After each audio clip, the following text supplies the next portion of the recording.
You said let's jump on the bus and take a ride downtown. Well, I don't know about that, but can you help me first to get these boxes down? Well, I don't know about that. We have the whole day now just to ourselves, so we can clean the house or clear out some shelves. You said whichever you feel like doing first. I said, well, I don't know about that, 'cause it's my lazy day, just wanna lazy away. Ain't gonna do a thing for the rest of the day. You can try to seduce me, make me wanna play. I don't know about that. I don't know about that. Let's call some friends over for a game of poker or so. Well, I don't know about that. Or should I turn on the TV or the radio? Well, I don't know about that. There's a whole list full of all the things we can do, but I wanna do none, wish that you did too. So you can just keep trying and I'll just keep saying I don't know about that, 'cause it's my lazy day, just wanna lazy away. Ain't gonna do a thing for the rest of the day. You can try to seduce me, make me wanna play. I don't know about that. I don't know about that. I don't know about that.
Sooner, I could have been his wife. You know it's time. You know it's time, time, time. Time to take a load off. You know it's time. You know it's time, time, time. Time to blow some smoke off.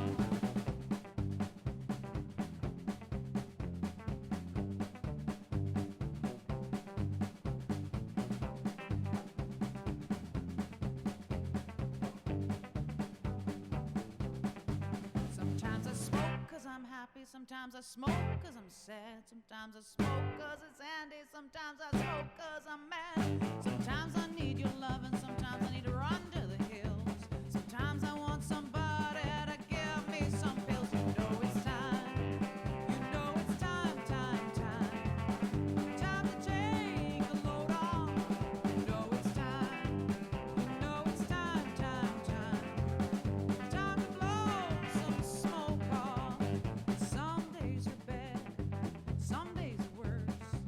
Some days I think my life's under some kind of curse.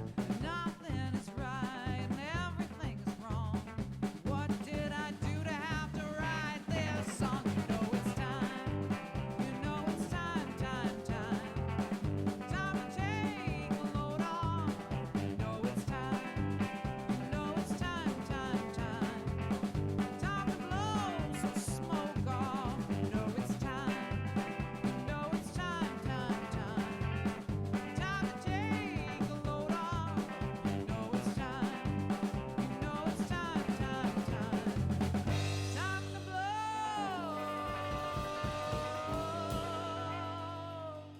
some smoke off.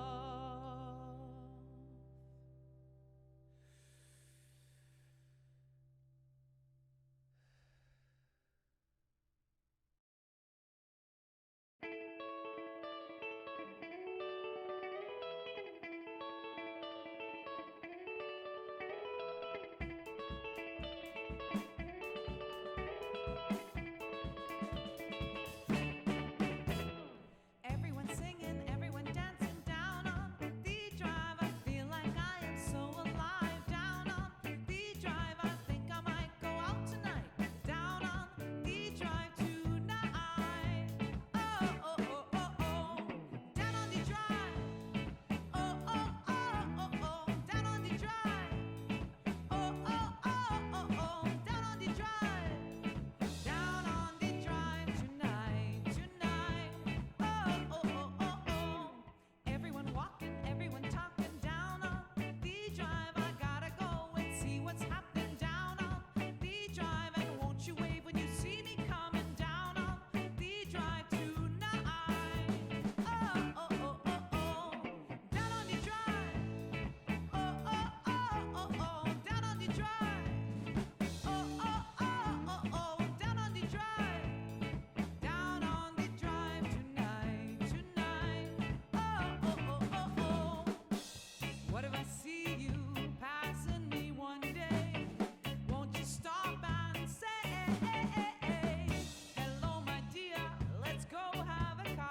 Hello and welcome to our final Inconceivable screening. We've got an amazingly awesome power panel. Oh wait, I still have audio playing. That's fine. We got an amazing power panel here today of some people who worked on Inconceivable. And you're probably recognizing a new face that has not been on any of our lives yet. Hi, everyone. Woo! This is Mike Doaga. He is a co-writer on Inconceivable. He also plays Mack. And it is also his birthday. Oh, and it's also... Mother's Day. It is also Mother's Day. It's Rachel's first Mother's Day. There's a lot of things happening today. There's just so much excitement. And it's also our first live stream pajama party. Woo! And if you guys are also participating in this pajama party, tweet us or Instagram us, put hashtag InconceivableTV with your awesome pajama party pictures. And at one point in time, we're going to want to pull those up and see who is joining us in the pajama party. Mm-hmm. So make sure this is the crazy one. This is our final one. So tell your friends, tell your family. Tell Oliver the pineapple. This is. I miss my dad. It's probably Psyduck is my favorite Pokemon. I'm partial to Snorlax. Snorlax is a lovely. I finally caught a Snorlax. I'm still playing Pokemon Go. He's still playing. He watches Survivor and he plays Pokemon Go. Danya's following. But Thanks, Blakeaholics. And Duncan. We've got some amazing people. Danya's here. So yeah, today we've got a crazy show for you. We have some very exciting special announcements that are coming later in the show. After our commentary track, we're doing our episode 6 commentary because we did our season finale. We've got 2 humongous announcements today. Yes, we do. I'm not even sure if these people know it. I know one of them.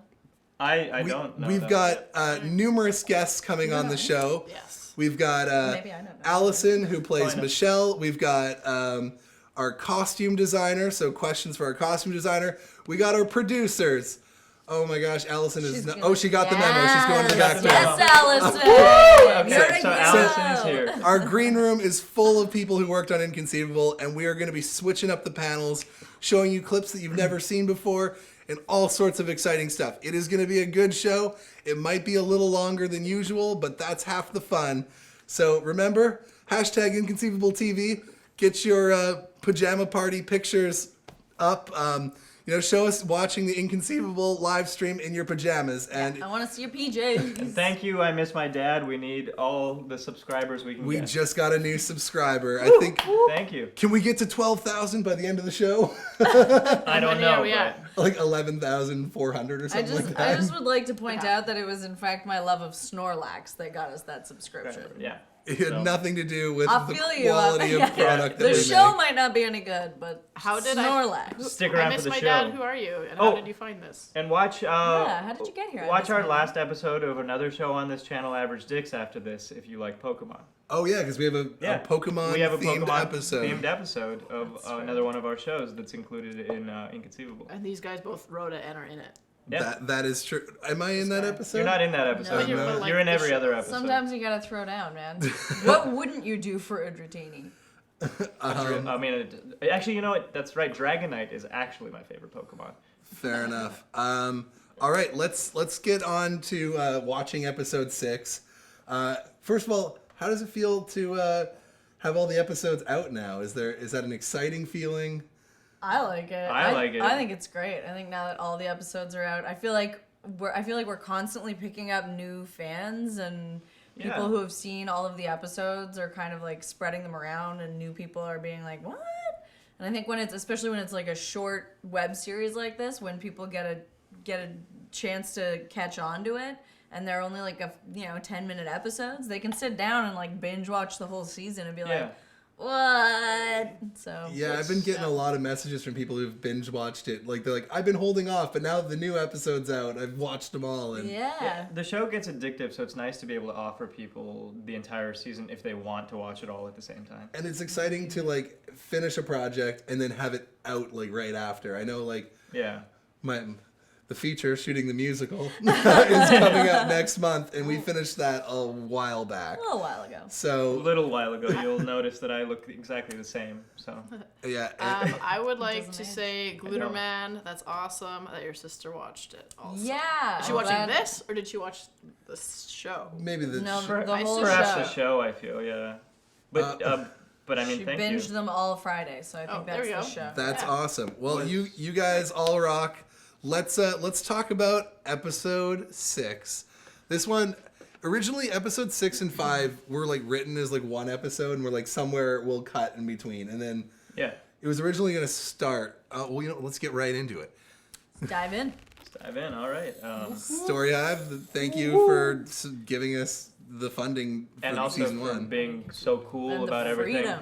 Yeah, letting Yeah. us make the episodes however long we wanted and everything else. Thank you so much. And not censoring anything other That's than true. the word fuck in the first episode. Working on a web And series. this little previously on bit has music in it from Ursa Day, who will be also on the show. You guys are Yep. hilarious. She's so Ursa talented. today. Ursa today. That's so bad. Yeah, I mean, it's And we got Allisson, who's on the left. She's gonna be on the show later on. Yeah. We got so much fun. Oh, so much great stuff. So much fun playing. Yeah, this previously on was really just to save our butts if people didn't binge watch it. Yeah, if people couldn't remember Gigi, and like, come on, who could forget? Everyone remembers Gigi.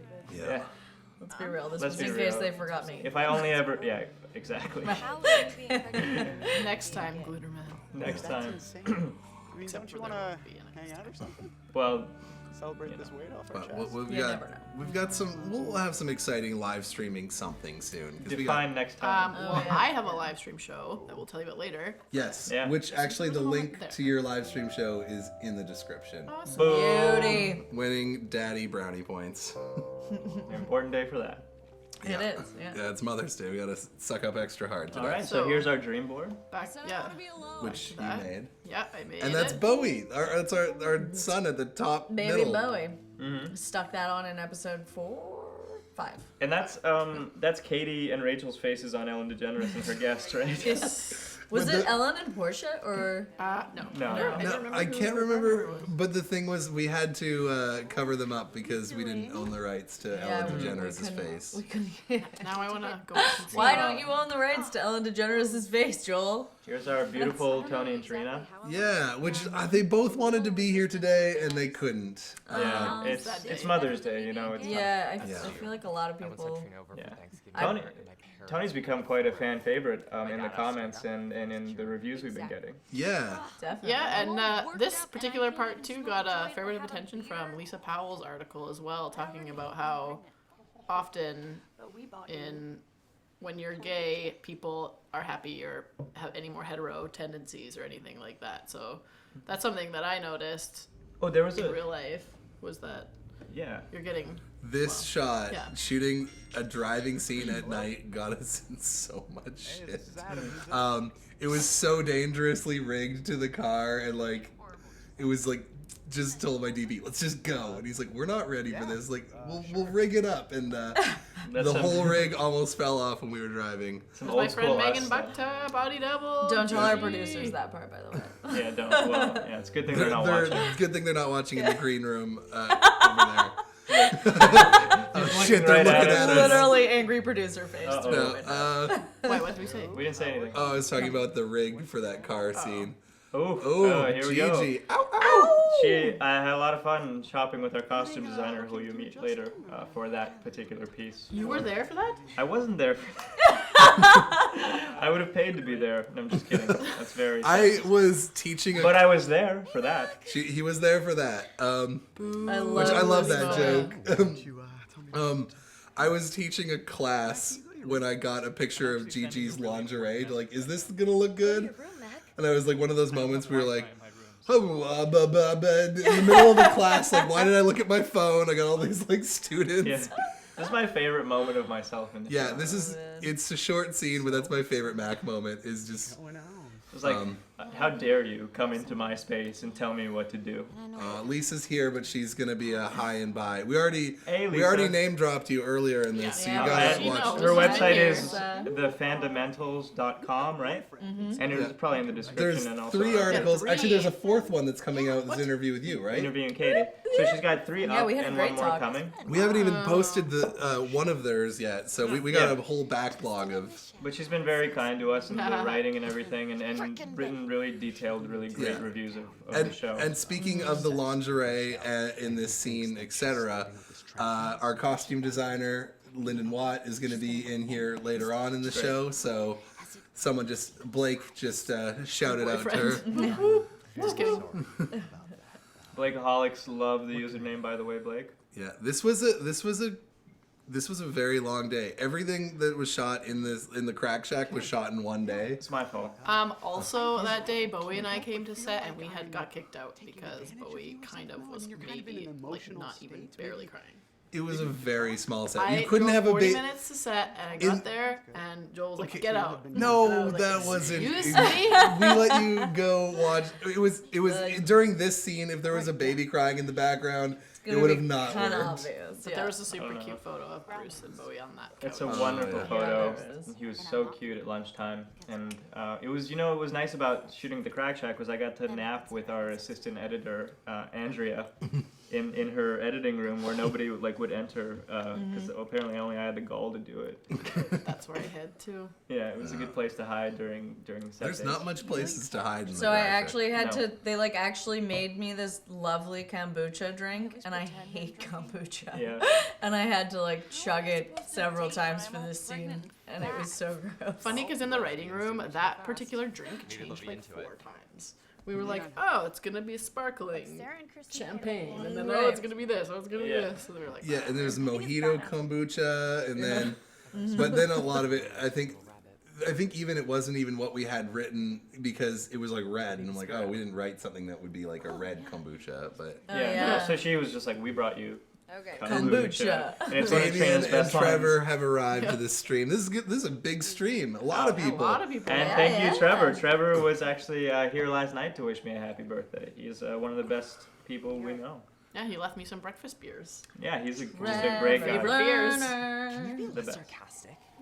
We love you, buddy. Speaking of beers, we are drinking Bourbon Blood Orange Wheat Ale from North Van Bridge Ales. Or You North guys have Shore, worked together. Vancouver. Trevor? Yeah. you? Delish. No, this was the first time that Trevor and I Oh. worked together. Oh, I mean, your puke. yeah. I've got so later in the show, as a transition between segments, I got an awesome behind the scenes clip with that puke. Yeah, that was fun. What was the puke made out of? I think somebody asked it in an earlier stream. They did. So the puke was oatmeal and food coloring. And it was actually pretty delicious. It was I think it was apple cinnamon instant oatmeal with just food coloring in it to turn it sort of bluey gray. It's awesome.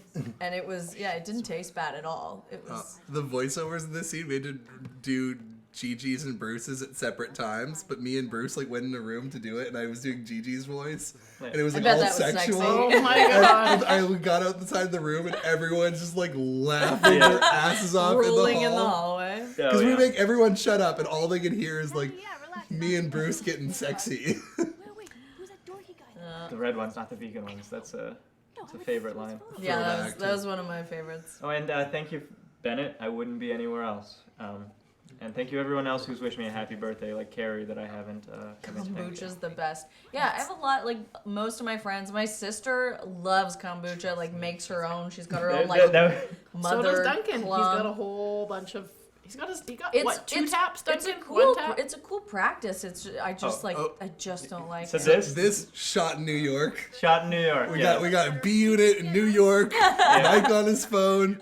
It was Why was that, guys? Why did we have to shoot Mike in New York? I don't. I was shot it. I was supposed to shoot it on my phone, and it's my fault because I just didn't do it before I left Canada. So We just had so much that we were shooting every day, and then That's true. I was driving home from set the day before we had to shoot that. I'm like, oh my god, we don't have it. And So I teleported. I went right from New York into the Crack Shack in a second there. yeah, that was some tricky. Bruce Butt. Man butt. Man, I'm gonna but- call out Bruce Butt every time I Right, see Story it. Hive let us keep all the Bruce Yeah, Butt Thank you, show. Story Thank Hive. you, Story Hive. Raising the roof for Because that. this show would just not be what it is without Bruce Butt. Yeah, and I never No. shot safeties of scenes with Bruce Butt because No matter how much the producers pleaded. I'm like, no, I want to die on that sword. If I'm Oh, you know what? There's a good deleted scene of that moment right there that we never use. See, one time, Gigi decided to kiss me after a take of that awkward moment after Bruce leaves the crack shack, and so that was really surprising and one of the best moments of my life. Except for Joel was so pissed because the take was it was perfect, a oneer, she and it was like a threw great take. It just didn't work for the scene. Hey, It I didn't wasn't- do it. I was as surprised It as wasn't anyone. right for it. I was like, oh, I hope you kept that though. It's somewhere on a hard drive. Oh, you see, he's being grumpy Joel director. He's too grumpy about ruining the one take to No, be into it. I'm into it. I think I that's said, great. It's a the long take we enough used was scene that, good. like, Take we used was good. he was yelling. He was just like, "What are you guys doing?" You're like, "No, yeah, Like, can you Joel's skip? yelling." No, that was the biggest day. It was the hardest. It was day. the hardest day. And I was like, "Are you guys kidding me? You just ruined a oneer for a little joke?" I didn't do No, it. I know. I'm just saying. I'm just saying.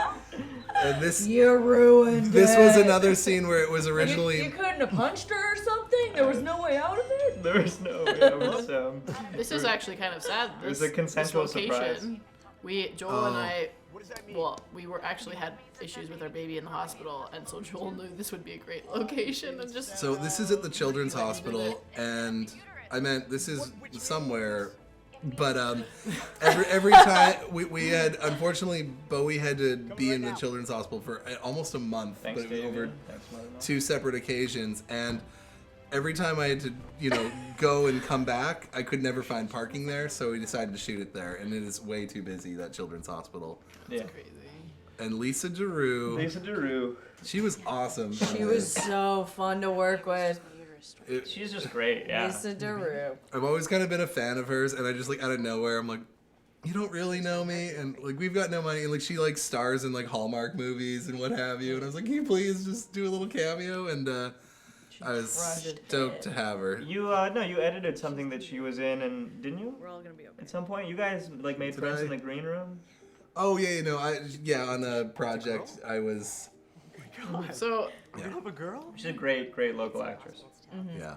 we decided to make this flip flop too, because Rita originally says she wanted she thinks it's a boy, and then she goes, "Oh, but I feel it's a girl." I kind of did a flip flop like that when we were pregnant. And Yeah. It's interesting because it doesn't make any sense. I know it's totally inaccurate. The science was the right one. I feel that this is great though because like for the writing, if we had kept it to you assuming it was a boy and it just turning out to be a boy, I would have felt that was cheap. So Yeah. Yeah. the idea totally. that you flip back and forth is And, more and like realistic. there was a period of time where Rachel like would not even talk about the idea of it being a boy. Like, no, it's a girl. I know only it's a girl. talking about girl names. Like she would only discuss girl names and all that sort of stuff.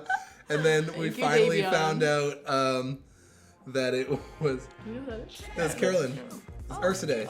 Oh, and that's it. I think. That's it. On this song, episode, Big okay. Change by you know what, I'm just gonna crank up this song for a little JP bit. Marie. And the season, This song would be let down and surrender How loud is that making? to each other like Louder two than lovers in the night sky. It's alright. Alright, that's enough of that. So Don't blast people's ears though. Well, we'll see what happened. so yeah. Damien's back! Whoa. And Trevor's We're mom back. says he's not allowed to hang out with us anymore. So, remember when I Seen told all you of our guys that we had 2 very exciting announcements today? Uh huh. I think it's time we announce. Let's drop one of those. I love it. You guys want a dropping of a very exciting announcement? Okay, dropping it. We keep having a lot of people asking us, like, "Hey, can I get some swag? Can I want to get some stuff to represent my love for Inconceivable." Oh. And hopefully we're gonna add to this store. It's kind of slowly becoming a This Is a Spooniverse store, but we prioritized Inconceivable first. Made up a whole bunch of awesome Inconceivable products that you can rep. And let's just see some of the ridiculous stuff we got in this store. I love And hopefully, if you guys have any ideas for Inconceivable merch, contact us. We'll try to make it work because I think that Hit us it's... up. We'll do what we can. Yeah. What do you guys need? Okay, so here we Phone go. cases? This is a Spoon Studios store. We've got a lot of exciting stuff here. So So It's Okay to Be Gay was the sticker in episode 2. So we got I originally designed it and made it. no royalties. Yes. 0. We priced everything as cheap as we could, so we make literally $2 or $3 on each of these. So there's not real money made here, but we just want you guys to be able to rep. So the t-shirts are all $15. The mug is $10. There's 2 mugs. The sweatshirt's expensive. Average dicks. If you want, if you're also a fan of Average Dicks or just Mack and Joel and He Adam says in it general. froze. Oh, it froze at the what? It froze at the drop. Oh. Wait, are you guys not seeing this? Talk to us. Are you guys not seeing our website? Hey, I stumbled upon this and I can't Hey, stop thanks, watching Adam. it. Thank you. Okay, so yeah, we've got Glad some. to have you on board, Adam Schultz. We've got some awesome stuff in this store, and it is all available for whoever wants it. They're all priced cheap. We've got, I think the favorite is the unicorn shirt on the side there. It's We're in the process of adding a guy's size too. Yeah. Yeah. I like to buy guy's size. Okay, I will include that. Alberta Strong. Yeah, I want one of those. Okay, fun story. I thought that Alberta Strong was straight up something that you guys just made up. And then I saw it as a bumper sticker on somebody's truck. And it was the province and it's Alberta Strong. And I was like, That was the first. Well, it's actually kind of horrible because it was kind of a huge strong thing after Fort McMurray. Well, but it was used before it, but also They thought for them recovering from Fort McMurray. you guys are and dicks. It's talking about girls, talking about You know, trucks just like, is what it was it's not- initially. so It's not that. if You guys are dicks. I take it all Oh, you know what we should make though? Cool. If we have Alberta Strong shirts, is we should make Trent Time Alberta shirts. Strong. we could possibly do Oh, that. yeah. Do we have a Also, link? How do people find it? yeah, the link Get a is in the job. description. If you guys do end up getting any of this stuff, Take definitely photos. take photos and hashtag Inconceivable TV because we love And then hashtag inconceivable Inconceivable swag. condoms. That We well, should sell we probably inconceivable shouldn't- vegan guns. we probably shouldn't sell condoms when this show is about a condom breaking. About us and the baby being kept. It's We it's should a weird. Inconceivable IUDs. We should sell. Oh my god. We should sell inconceivable. You want our show inside? you? Inconceivable guides to condom purchasing. Okay. Condoms to buy and condoms not Condoms to not buy. to buy. I just more want to see a crowd's reaction when someone's wearing an I Heart Average Dicks shirt. Yeah. It's just imagine you're at a cashier and you just have to keep a straight face and you got some innocent person with that shirt on. Yeah. I don't know that I'm pretty sure I know that's some supposed girls- to say inconceivable DVDs, but it says inconvenience DVDs, and I really like that. Yeah, because what DVDs aren't an inconvenience? at it's this true. point. Right. We're all streamers. I definitely thought about making a DVD where we have just so we have some extra content on there, maybe some commentary stuff. I don't know. It's a thought. It might happen. Yeah, We got to not a see bad where idea. the show is going forward. We've got Yeah, someone asked about season 2, and our answer at this point is We don't. Pretty much. yeah. Pretty much eventually. I mean, I'll give one we're not hint. giving up. I'll give one hint to our other surprise that's dropping today. It's not an official greenlit of Inconceivable season 2. That's still in talks. We're still But we really want it to happen, and we if something does happen, we'll try to get the information out through YouTube, through our Facebook page. Yeah, we won't hold on you guys when that happens. No. We will blast as much as we can, and we really want you guys to continue watching. You guys are our original fans. Dabian, Allison, Gluterman, Mother Moth. even I miss etc. my dad now. Staple a condom to every shirt. That could be. Oh my gosh, Duncan. Duncan, you can have that job. We'll send Marketing them to you. genius. Duncan is Joel's Condoms. brother-in-law. Trevor and Duncan just came up with the same joke almost instantaneously. That is terrible. That's fantastic. 1 second. Do we have Allison in the studio? We do. Okay. You know what? Let's go right into that first. Okay. Let's get her in here. We've got so much All right. exciting stuff coming on. So, Yeah. and I'm out as well. It's Just the two of them. Okay. So we've got Intimate. all sorts of interesting panels. We're gonna have little 5-minute conversations where you get to learn a little bit behind the scenes. We're gonna start with bringing in an actor that we haven't interviewed yet on this show. Then we're going to bring in our producers, and we got a whole bunch of fun stuff. So, yeah, I got a little clip, an extended clip from the episode 3 scene on the balcony with Mike and Allisson. Yeah. We had to cut that episode down because it was so long. So, starting it off, I'm going to show you guys the full clip, and then when it ends, you're going to have Allisson and Mike here. Think of questions to ask us during or whenever. If you guys have any questions to ask them, get on that, okay? I'll talk about Mack in general, too. Okay, and Action figures. Okay, Yes. I need to transition out, guys. Okay. Stop talking. Michelle, I know you're in there. Please, I'm scared and I need you.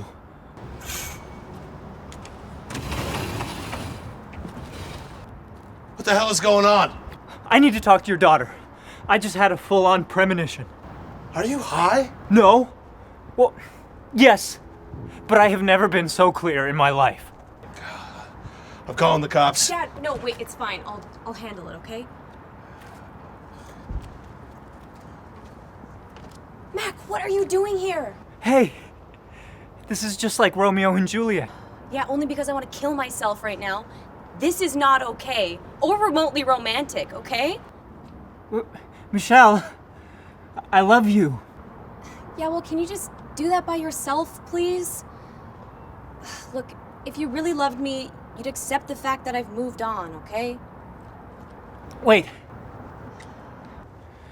It's not that douche-faced guy with the terrible videos, is it? Oh my god, Mack. You don't deserve or need to know that. Good night. Michelle, please. Fine. If it's really torturing you, then yeah, it is him.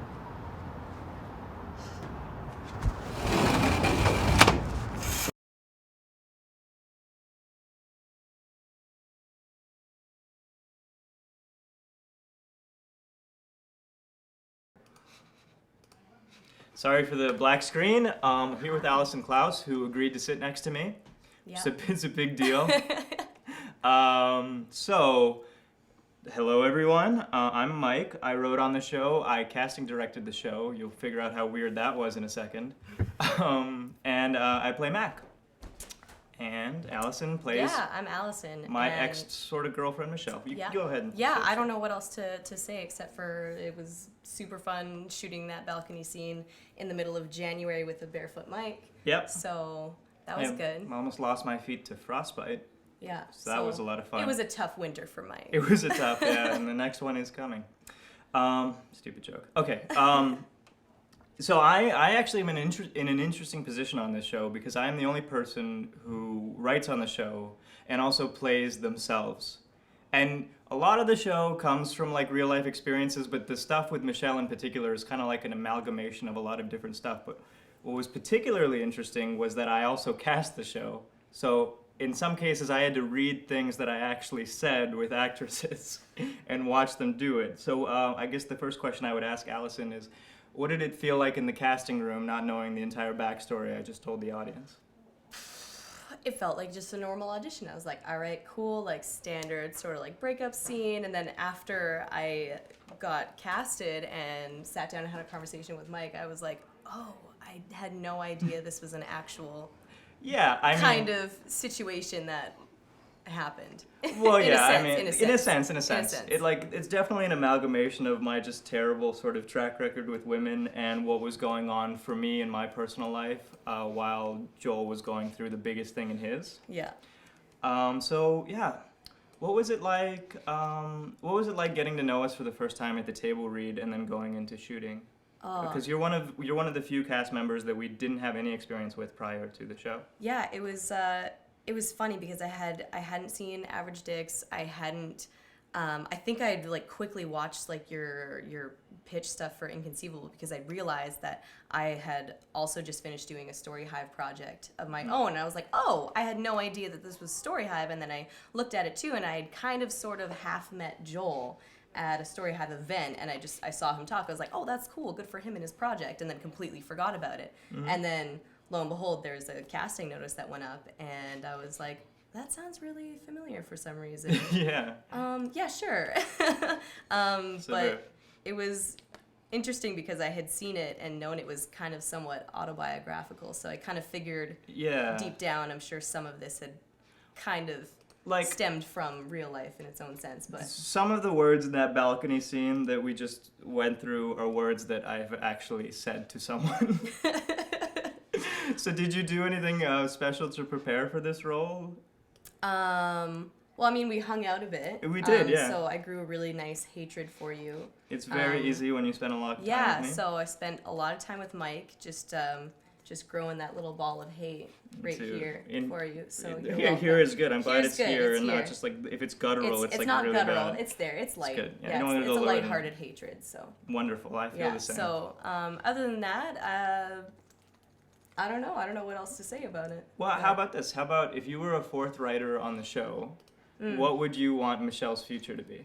Michelle's future. Well, I mean, like a lot of people are loving Trent, I love Trent, actually. but I mean, Mack doesn't love Trent. So, I mean, if Michelle has any kind of future on the show, I don't know what it would look like if she would remain with Trent or not, or if somehow I don't know. I don't know that they could get back together or what, because it seems a little dysfunctional from the scenes that we've seen from them. So I don't know if there's any way to redeem that in a way that isn't, clumsy or. I think it would be nice to see them have like a friend, like a friendship. Yeah, for a or even change. like some kind of like maybe they get paired together on a professional project, like on a film project, and have to work together. They have to And work. then, that could be interesting. Actually, I like that. Yeah. Yeah.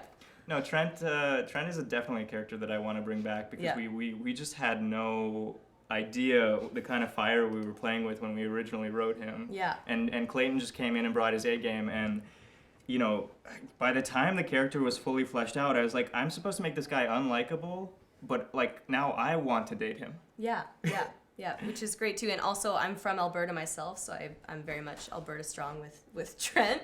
Yeah. So maybe that's why we got together. Yeah, so here's hoping that continues. Yeah. Anyway, thank you so much, Allisson. I think I wish I had more news, but we had some really great music on the show. Yeah. And we've got some exciting news regarding that. Maybe the last thing I can do to wrap you up is just ask you what your favorite song was. Oh man, I haven't listened to all of them in full, and I know that there's a playlist because I was just talking to Nash, and he said that there's a Spotify playlist that you guys have with all of the songs. That's the news. Yeah, is that it? You fuckers! I'm so sorry. Anyway, next interview will be with Urside, who dropped that bomb. Who wrote and performed the song that ends the first episode that everybody loves so much, and she's done several songs on the show since then, and she's going to be coming up next with Joel. Transition.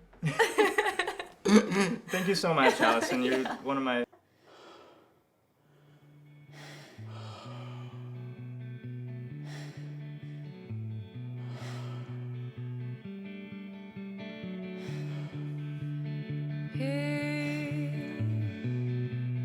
I am waiting to take your hand.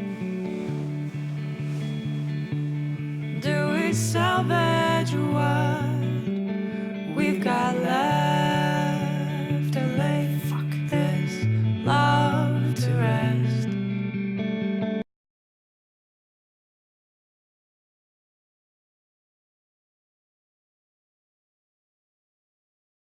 Okay, we're back. Just in the nick of time. Da-da-da-da. Good to see you. I haven't had like a good chat since like high school-ish. Yeah, it's been We a while. didn't even really chat that much in high school. No, I don't think we did. No, so this is Carolyn Deedy, amazing musician who did the music in that clip that you just saw, as well as you've got, what other episodes do you have songs in? You have... The first one. Yeah. Fourth one, and I think the fifth, is that correct? Yeah, and the sixth as well, because you're in the intro bit. Oh. Yeah, so there you go. It was interesting because when we started the show, we're like, yours was the only song in the first episode, and so we just searched through libraries and libraries of music, couldn't find the right thing, and then I was like, who do I know who makes music? And we listened to that song, and we're like, well, this feels right. We laid it over that song when they're lying in bed, and It fits really well, which is great. It turned out. So you've got, where can people find your music? All over the place now. So I sell mostly on Bandcamp, but I know most people stream, as this is a live cast that we're streaming.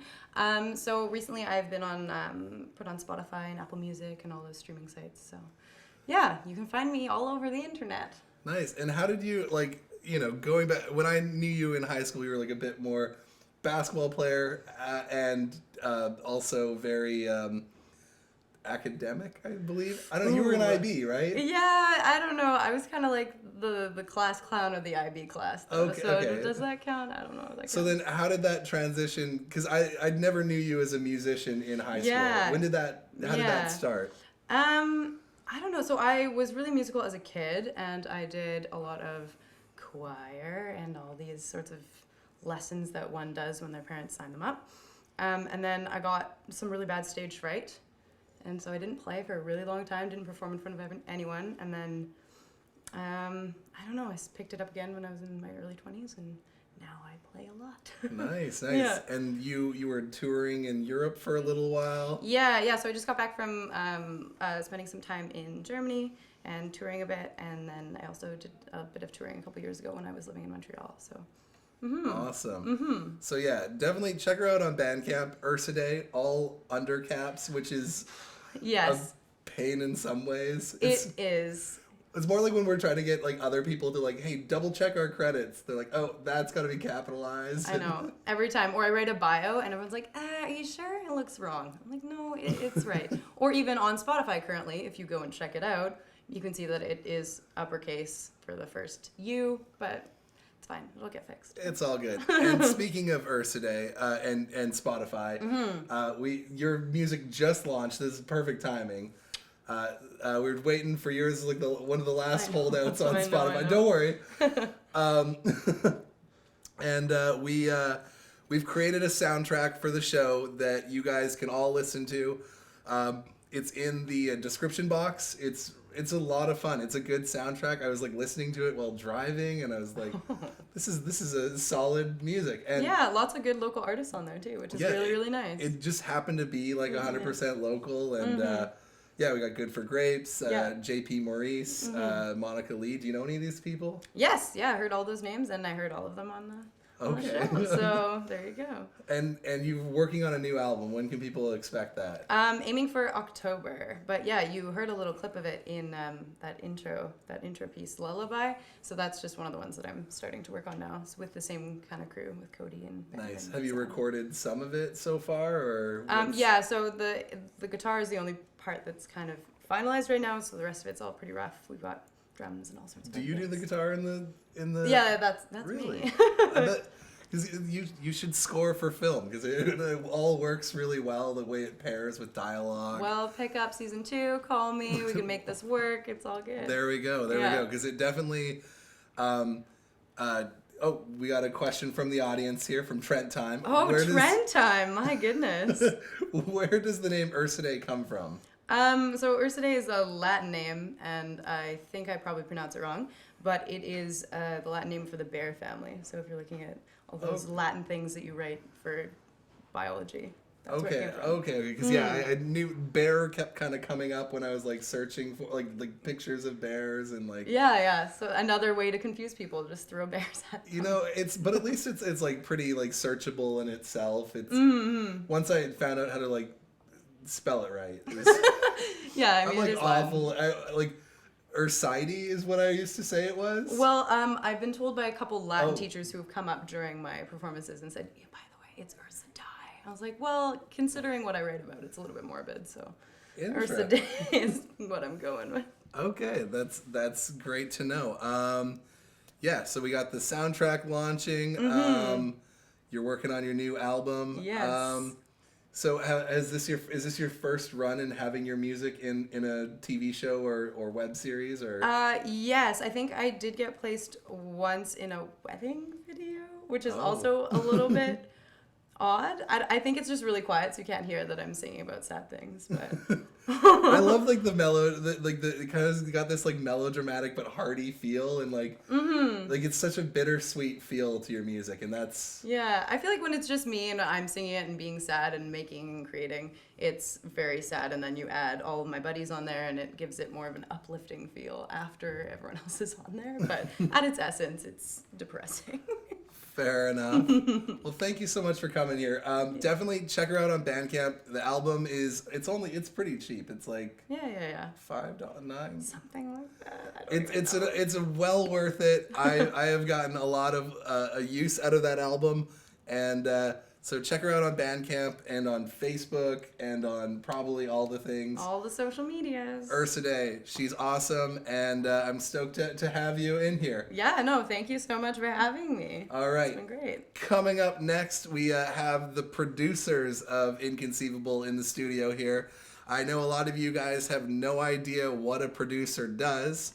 And I don't think that I'll necessarily be able to answer that well, because it's a really confusing, convoluted question. But here to attempt to explain it is our producers, Notch and Marina. So I got a little intro, another video to like transition. Yeah, great. But yeah, thank you. Yeah, thanks for watching. Katie, how's day 4 on set for Inconceivable? Oh, what the fuck? So is it going well? Yeah, not too bad.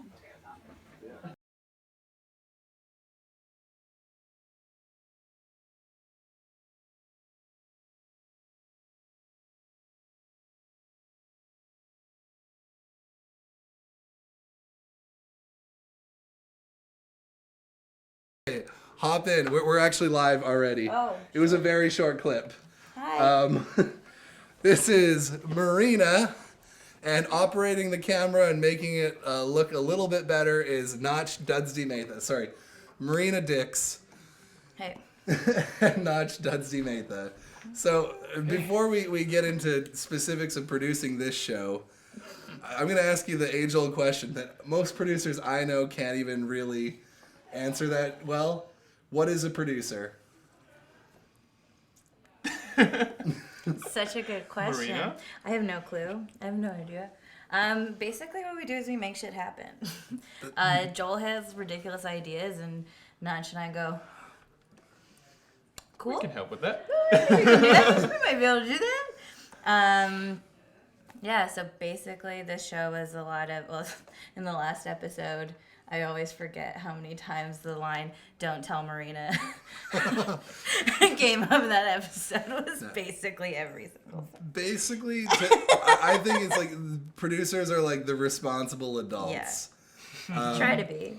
You make it real hard. You get, this huge... oh yeah, I forgot. The clip that we let in was the Katie puking scene. I don't know why. I needed something behind the scenes. I asked you guys for behind the scenes. Yeah. I didn't get anything. Funny thing, Probably I went through my phone. As that, though. Yeah, I went through my phone, and the best video I have is of her puking. Yeah. It's the another best angle. video. Yeah, just another angle. So perfect. But yeah, basically, the writers write a script, and then the producers kind of help take that script and go, okay, we're gonna need these locations, we're gonna need these actors, and basically, you guys help hire all the crew. Yep. Help get everything together. Make sure that the thing gets made. Yeah, basically. In the simplest sense. Yeah, and produce. We'll also try to keep everybody calm. Like we were shooting 10 pages minimum a day for 8 days straight, and it was nuts. We were moving locations, we were moving setups, we were moving cast, we were moving wardrobe, and it was just if we weren't calm, it would have been It might not have been a season 1. No, it would have gone pretty badly because we were moving at a pace that was a lot of features don't move as fast as we did. Just for comparison, then, how many pages would a Hollywood feature shoot a day? You think? One, 2 to 2. Yeah, maybe. Depends on the scene. Depends on the scenes. Yeah. In a 12-hour day, they'd shoot 2. We were shooting 10. I think our first day we were like 13 or 14 pages. Yeah. To put it into perspective, a page of script generally translates pretty close to a minute of screen. So what were some of the hardest producing challenges in this season? When you first saw the scripts, what were you most nervous about? I think the time that we had to prep it. Yeah, that was an insane amount of time. I think like the moment we had the final script, I think we only had like 2 weeks until we wanted to start shooting. Yeah, which was crazy. We had it got pushed up because of Mike. Yeah, because of Mike. Great, thanks, Mike. And we're also like, Mike's only in town for 3 days. 3 days, so you have to get all of his scenes done in 3 days. Yeah, you have to front load his, and then Katie was on hold for another role, and it was just like, okay, how the hell do we do this in the time? And I co-directed the short film festival, and so I was doing that at the same time. Notch got Crazy Eights at the same time, and I had a full-time job. It was so we had a lot of support as well. Like, this city is kind of ridiculously incredible for the community support that we get. So Joel has a really big network. Notch and I have a decent-sized one. His is bigger. Well, but, so I mean, like, everybody's like, it was just so supportive of the concept and the idea and of the pilot. So when we said that we were doing season 1, there were so many people that just came out of the woodwork saying, hey, we want to do this, we want to help you out, like, just super randomly, just being like, oh, hey, I loved being a part of, like, the pilot. How can I, like, Chantal, our actress, was like, I want to be more involved. I want to help with casting. And we're like, great, sure. That takes a huge chunk off of our plates because casting is really hard. Not a lot of people know it, but yeah, we had I think with a lot of like regular people, when you're like, oh, they got $50,000 to shoot this, you're like, oh, that's so much money. Oh, it's nothing. But you think of just like paying everyone to be there, and you've got like what we had like 30 people on set. You gotta feed everyone every day. Feed everybody. It's a lot of food. It's paying for permits, everyone's gas, parking, all that's up, and then you're working with very little money. Yeah. When you're making it sounds like a lot. It's not. This is not necessarily applicable to producing, but I like this comment. I found this series from watching The 100 with which my ex made fun of me for following through with Katie's work, and I stumbled upon this.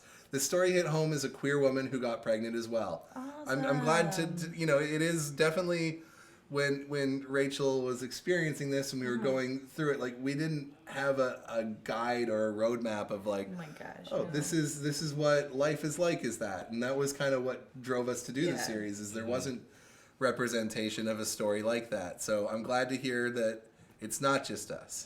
Well, that's also like not necessarily not a producer thing, because that was one of the reasons why I really wanted to do it. Was because I was one of the first people to know that you guys were pregnant, and just like based on our social groups, like nobody like no matter the circumstances, nobody our age is really pregnant. So we were like, what does that even mean? I guess a baby comes out, but there's like other stuff that happens. And so even when you guys were going through everything, Rachel was like, oh, Marina, you don't even know. There's like so much shit that you don't even know about. Are we allowed to swear on this? Well, you did. Okay, I'm sorry. I'm so sorry. But there's like so many things that we don't know about as like millennials, I guess, like going through that. And so just watching you guys go through everything, I've learned a lot. And it's been really interesting watching you guys go through everything. It's been a wild ride. And it was definitely so a lot harder making the show with having a baby than it was with. Because the first episode we shot when Rachel was pregnant. Yeah. The rest was shot. That was so easy. Yeah. Though Bowie was kind of like, whenever he was on set, he was kind of like, just like a little happy person. You just pass him to the next crew member that was kind of in a stressed out mode, and then afterwards they'd be like, oh man. Baby therapy. It's like dog therapy. Like you bring dogs into offices, and then everybody, like old folks, like Bowie was our therapy. For sure. So yeah. And so what are I'm trying to tie it back into producer. Oh yeah. Get like one or two more good producing questions. Right now the comments have turned into who's gay and who has animals. We've got dogs, cats, bunnies. Wow. You name it. Awesome. Pretty exciting stuff. And Trent is always now derailing conversations. now on the stream. So I guess you guys have some projects you guys been working on lately. What can people see that you guys have been working on lately, and when can they see it? You go first. I go first. The same time I was working on Inconceivable, I also was producing a short film called Cypher, which I also co-wrote and co-produced. We just wrapped it up, and now we're going through festivals. It's hopefully coming out in some sort of form soon, and yeah, that's it for me. Cool. Basically, I post-coordinate and post-supervise, so I'm super busy right now, but post-supervising a short film called Pearly Nights, which should be done soon-ish. And I'm also co-directing the Vancouver Short Film Festival. I'll do a plug. It's next year. Submissions open June 1st. It's an awesome festival. It's really good. You have to be from Vancouver, right? Yeah, you have to be a BC filmmaker. Our audience is like 10% Vancouver. Well, I'm so sorry, guys, but that's the only thing I'm working on. Fair enough. We still love you guys. Yeah. Regardless. We're going to now pivot again. A lot of people have been asking us questions about the costumes of the show. People were coming up and saying, almost giving us credit to like, oh, I love the costumes in this scene. And like, that's so good of you as a director to do that. And I'm like, there's a lot of people that work on a film. There's a bajillion different departments. There's, people who just deal with props, people who just deal with dressing the set, people who just deal with costumes. And we've got our awesome costume designer, Linden Watt, in the house, and she's going to be interviewed by Rachel Kirkpatrick. What? So here's a little scene that shows some costumes, and then we'll get them in. Dad? Mom? Terry? We're going to have a baby. I'm pregnant.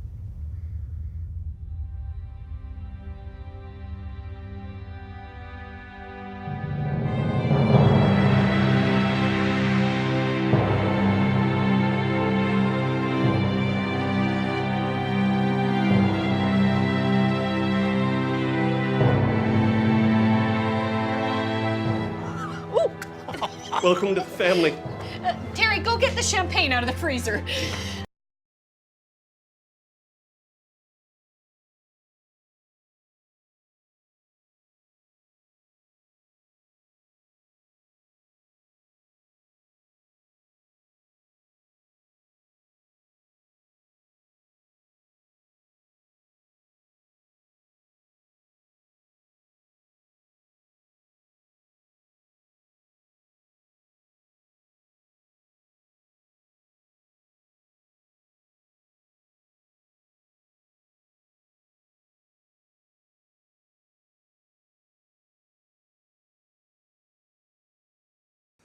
And I'm still muted. Sorry about that. So yeah, we've got a wonderful Pikachu onesie on our wonderful costume designer. That's the proper term, right? Yeah. And you had a huge undertaking in this project. How many total costume changes were there in the entire film? Or episodes? Over 6 episodes, it was something like 180 costumes. Jeez. Oh, that's so much pieces to look after and continuity and yeah. I think Audio. Yeah, I know. I fixed it. There's one of the things that like people don't realize is you shoot everything way out of sequence. So we had 6 episodes. We're shooting like this scene here, this scene there, and this takes place on each day. Yeah. So how do you break down each scene in like day by like day? how do you know what to bring each day and all that sort of stuff? Well, it starts in the prep process when I read the script and I make my notes, and then you look at the call sheet day by day and you pull your lineup. But the real struggle was not really having a truck available. Yeah. So I was working out of a suitcase, as it were. But I mean, like, you deal with it. You do what you gotta do for the stuff that you love and the art that you love to make. Absolutely. It was a lot of fun. One person was kind of we had an article written about our project lately, and we were given too much credit on the creators did this with costumes, and it was like, well, that wasn't us. They really liked the contrast between the going to the parents' houses and like the heteronormative world versus, like the party where you had like the lesbian characters. Yeah. So what were some of your thought processes in bringing these worlds together? And that was probably my favorite episode to do, was the parent one. But ultimately, I mean, when you're thinking about these characters, for me, it's really important that they just actually look like real people. And so it was important to me that I don't pull from stereotype or make them look like caricatures of gay people, because that's not helpful. No. And that's not progressive. I really just kind of think about like the people that I know, and full disclosure, as like a bi woman who happens to be in a hetero partnership, like growing up queer on the West Coast, I mean, you just kind of pull from what you know, and you're inspired by what I've grown up around and things that I personally really like to wear. Like I pulled a lot from my kid, or I copied outfits from friends that I really liked. The unicorn sweater. A lot of people love the unicorn sweater. Where did it come from? I bought it many years ago at a thrift shop. Oh, that's such a good find. I almost like hate that I don't own it. Yeah, I did a lot of the stuff for this at thrift shop, which you kind of have to do with very little budget. Oh yeah. Like when you work on a big show, like what kind of a budget do people usually get for costumes? Like a medium, let's say. Like, do you know what a TV show would normally get versus what you were got? I've done some lower end projects where it's like 5,000, but obviously bigger studios, I mean, you can have like 20,000, 30,000, depending on what you're doing and what the script calls for. And how does someone get into costuming? I sort of like stumbled into it. I grew up DIYing, and I knew how to make a lot of my own clothes and have a background in fashion. And I went to film school, and I just kind of went there not really knowing what I wanted to do, but I kind of gravitated towards art. And then when I got out of it, I actually got pulled into costuming by people I know. And that sort of, took me 3 years later. Nice. And yeah, now you're busy. You seem like you're always working on a show. Yeah, I'm doing a bunch of Hallmark movies right now, and the next one is a puppy movie, and there's also a piggy in it. Nice. Yeah, so I'm gonna look forward to that. Do you get to costume the puppy or the piggy? Do I get to personally put puppy clothes on the dog? Yes. I hope so. I don't know yet, but I hope so. Okay. Hopefully those writers are brave writers who've wrote in the dog is wearing a tutu. Oh my goodness. You're gonna make like a dog tutu. It's really awesome that you got to combine kind of your passions and you kind of fell into it, but clearly it's something that's sticking and you're continuing with it for at least now. Yeah. Do you have like a way that people can follow your costume stuff, or? I mean, you can just follow me on Instagram mostly, but for a lot of reasons like NDA, obviously I can't be posting all the shit that I do all the time, always. Fair enough. What's your Instagram? Linden JPEG. JPEG. Okay, I'll and just... then Linden like the Trevor. Okay, at Linden, like that? Yep. JPEG? Yep. Boom. So follow her on Instagram. Thank you so much for coming to the show. Pleasure to be here, It was a pleasure. Joel. So today is Mother's Day, and it's also our final episode, so things are gonna get a little sentimental here, possibly. I don't know. And we got some awesome people that are about to come in. A classic power panel with Katie and Rachel to talk about motherhood, Mother's Day, and the potential future for this show. So I got a nice little clip to bring in Mother's Day, and then I'm gonna bring them on into the studio here. So how was pregnancy? First trimester I was sick the whole time. Second went pretty smooth with all the happy hormones, and third I just felt like a clumsy sore elephant, but we survived. And what about the labor? How did the birth go? Yeah, honestly, it was great for the first 24 hours, hell for the next 16, and then his heart rate went all wonky, and right before I was fully dilated, it was like, hello, emergency C-section. Yeah, it was super traumatic, but I'm proud of myself for making it through. I mean, C-section was not in my birth plan at all. Birth plan? So how was pregnancy? First trimester, I was sick the whole time. Second one? Okay. Well, I just want to make sure it's all working. Has everybody got room? I think so. I can go a little wider with the camera here. That's okay. Yo. So, this is Looks it. like I'm not wearing any pants, but I am. I know, I'm really worried about opening up. I couldn't find my little strap for this. So And you are wearing nothing under that. I've been graced with that view a couple times today. It's pretty graceful. So, Rachel, happy Mother's Day. Happy Mother's Day. One thing that you've given me so much perspective on is how much work a mom truly does. And I've given myself that perspective too. Yeah. Didn't have that before. Because when we started doing this show, we were pretty naive, much like the characters in this show. Yeah, And all like- you need is a wrap, right? Yeah, exactly. Just Wrap it. Headphones, wraps, away you go. Sleep. yeah. And obviously, it's been a lot more of an undertaking. So, walk us through a little bit about, what are some things that you didn't, that have been surprised about with the routine of being a mom and all that sort of stuff?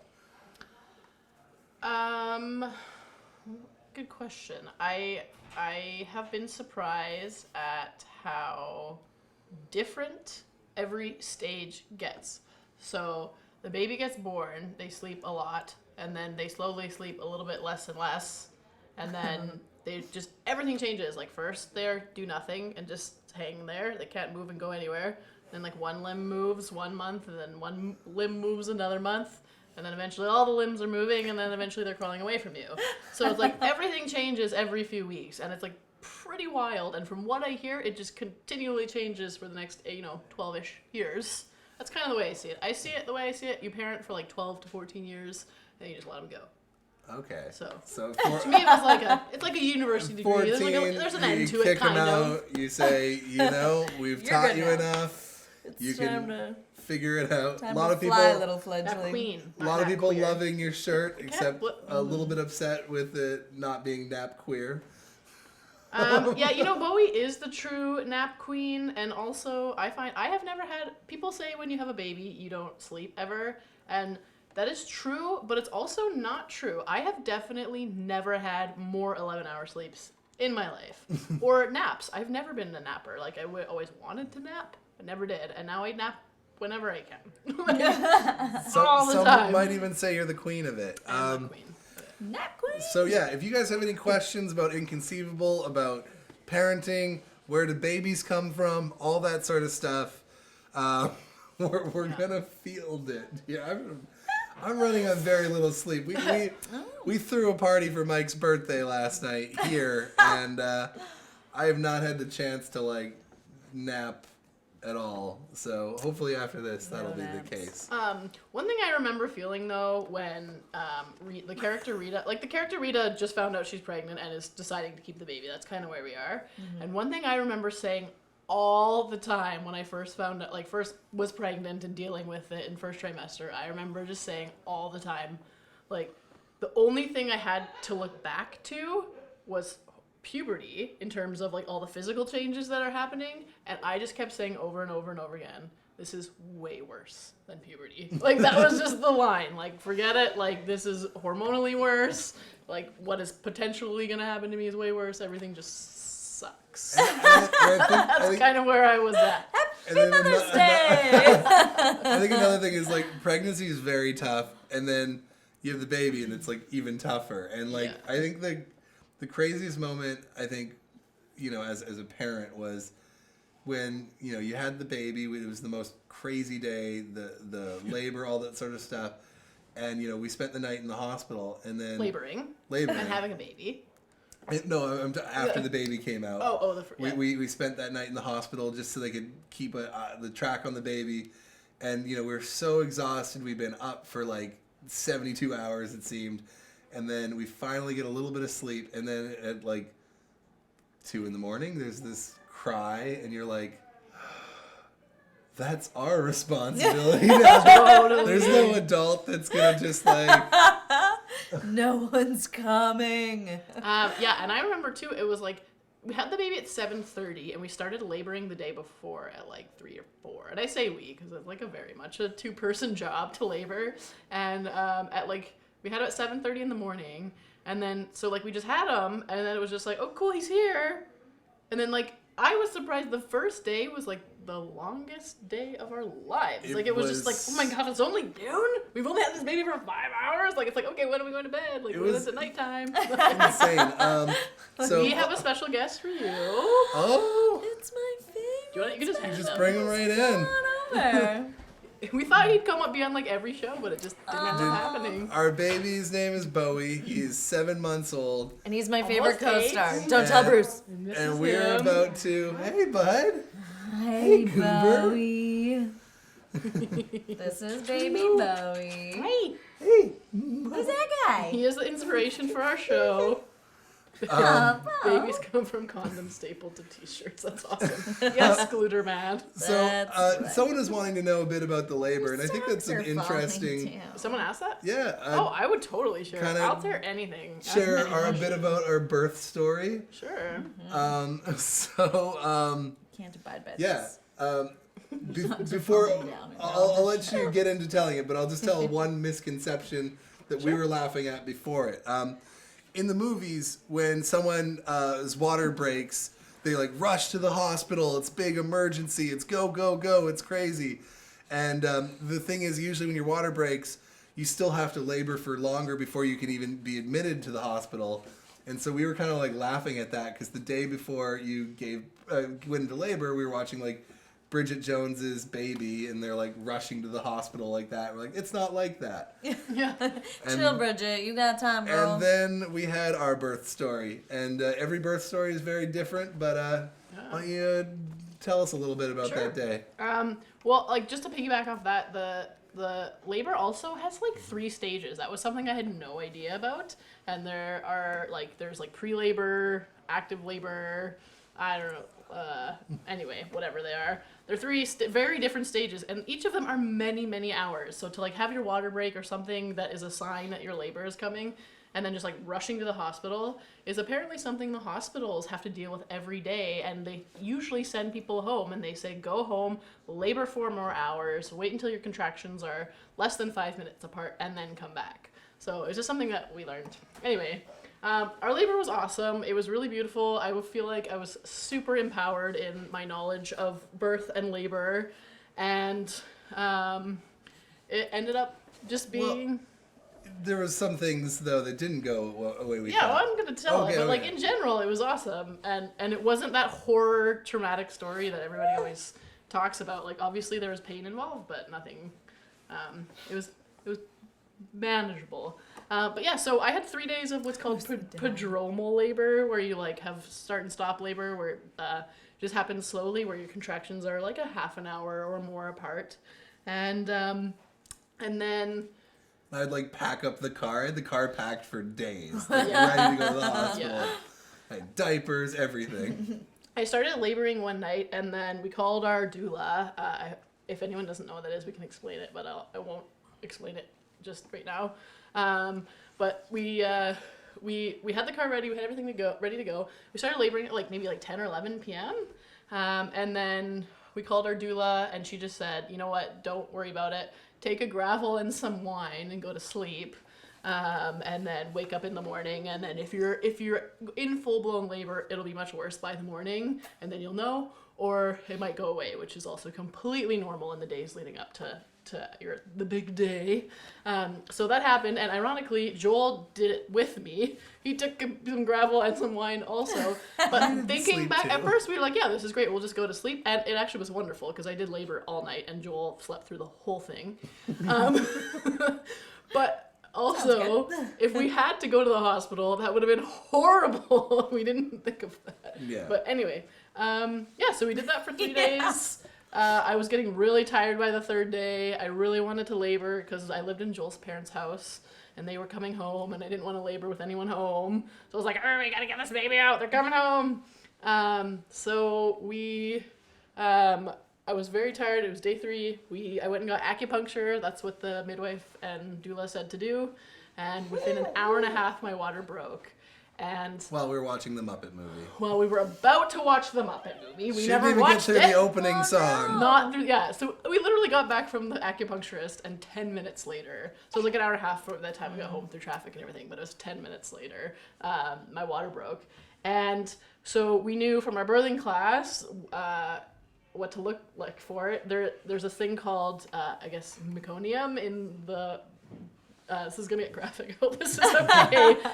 In the amniotic fluid, and that means that the baby's pooed inside the womb, which basically means that it can mean the baby's stressed. So my birth, which I had a plan or like an idea of how I hoped it would go, which was like very like a water birth, which in BC, in Vancouver, Canada, we can go, you can birth in the hospital, and that was our plan all the way along.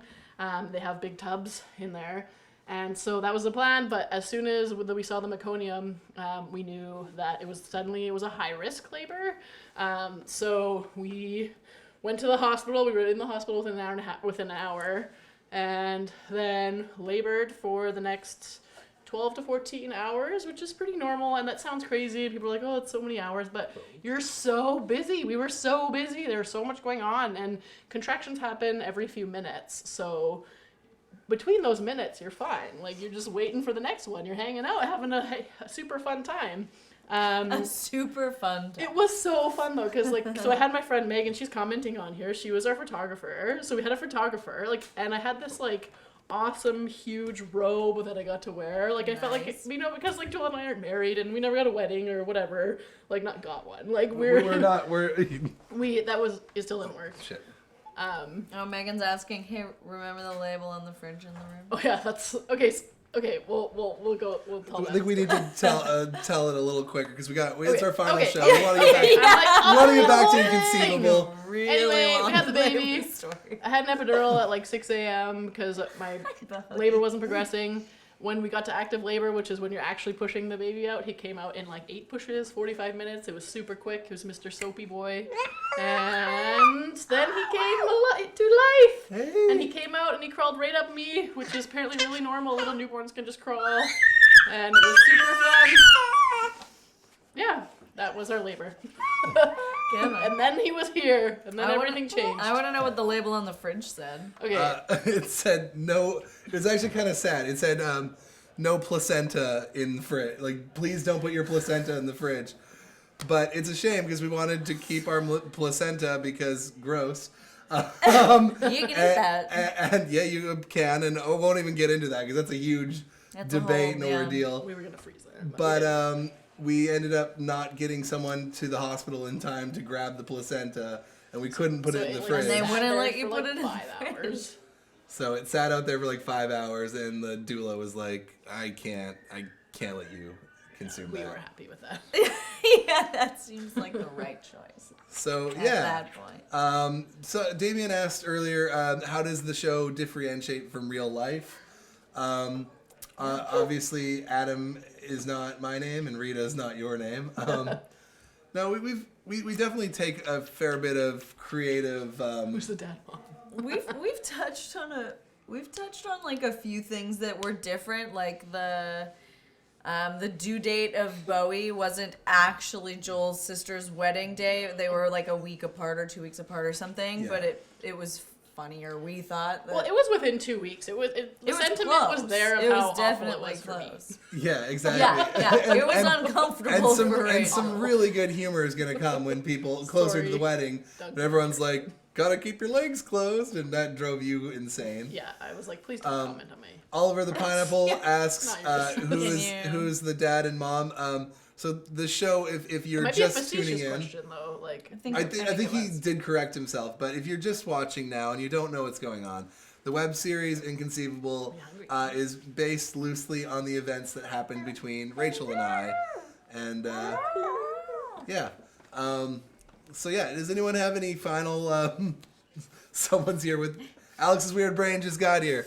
So yeah, Bowie was the baby that this whole show was based on, and Are you funny? and it's been quite a journey. You might want. Wait, is he okay? No, I just want to keep it focused and probably wrap it up pretty soon. Okay.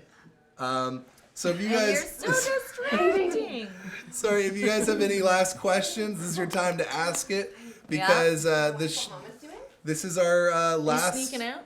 little live stream. And after that, hopefully we can continue doing things. Obviously, follow Rachel's live stream show that is in the comments here. I'm trying to book Katie to be on it, so we'll find out if she responds. Maybe. I did respond to you. No? I texted you back, right? No. Okay, I really thought I did. I'm sorry. Katie may or may not be my first guest. I for sure will. I thought I texted her back. So Katie will be on the show. We'll talk more about her playing me. Because we want you to be there. So yeah, obviously right now our whole season of Inconceivable is out. We've got 6 episodes. If you haven't binge watched them, do so now. It's on this same channel. And really, if you love the show and you want it to go further, the biggest thing you can do is support the show by telling your friends to watch it, watching it 1 million times over so we get our view count racks up. That helps with distributors. Going to our amazing store and getting Inconceivable swag, rocking it in a t-shirt or what have you. Yeah. My mom's already requested a unicorn one. Happy Mother's Day, Mom. Love I think you. that unicorn one's gonna be popular. I'll make sure I get the men's t-shirt style on that as well. Yeah, I want one of those. I want one of those unicorn bad boys. And they're only $15 for a t-shirt, so that's pretty exciting. This little clown flirting with me from the futon. We got a big smiling baby looking at us, but yeah, I think we got to wrap things up because we got a lot of chaos. Everyone's trying to leave. We got too many people here, and Can't wait for the wedding episode. last live stream until season 2, right? Exactly. Okay.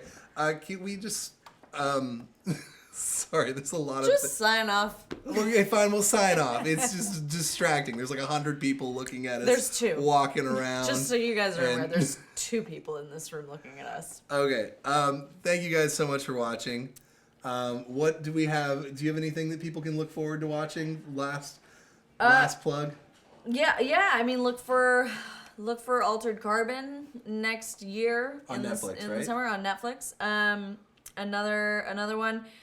Keep your ear to the podcast internet streaming zone because I am going to be on a podcast featuring me and some friends playing a little campaign of D&D. So I'll be promoting that pretty soon too. Stay tuned. It's gonna get super nerdy.